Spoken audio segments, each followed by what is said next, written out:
Hello good morning ဒီနေ့ကျတော့ကျွန်တော်တို့နေတဲ့ရက်ကိုလိုက်ပြပေးပါမယ်။အားတို့ကျောင်းပါဒီနာတော့ကျောင်းရဲ့အနောက်ဘက်ပေါ့တော်တော်လေးကိုလာတယ်။တော်တော်လေးကိုအေးချမ်းနေဒီနာကျွန်မထိုင်ရင်ဒါတော့ကျောင်းသားကျွန်တော်တို့ကျောင်းသားရေကန်ပါ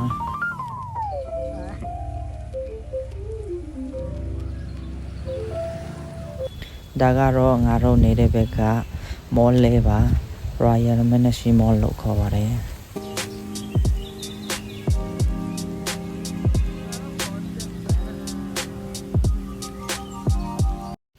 အထဲကိုလိုက်ပြပေးပါမယ်ဘာမှဝင်လို့ဆိုတော့နည်းနည်းလေးပဲလိုက်ပြပေးမယ်အဲ့ဒီထဲကို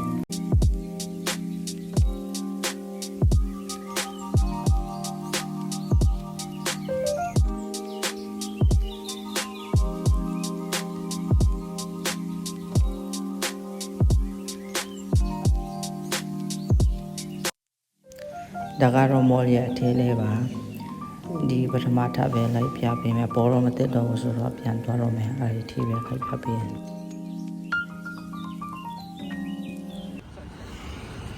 အိန္ဒိယမှာ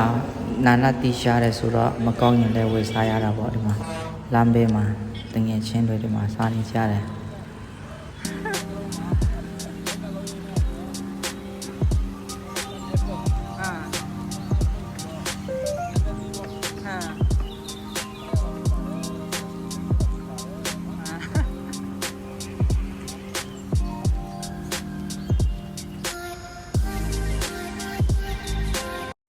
ဒီဖျားကြောင့်အရန်လာတဲ့ရှေ့ကနေပြပေးမလို့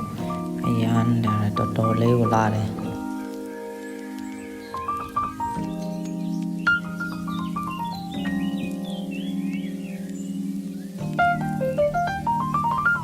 အဲ့မှာတော့အရန်လာတယ်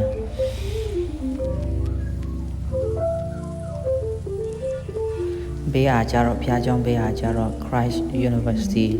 ဖြစ်ပါတယ်အဲ့ဒါတော့ Christ University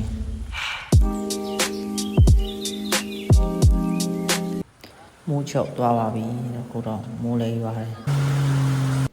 Thanks for watching my video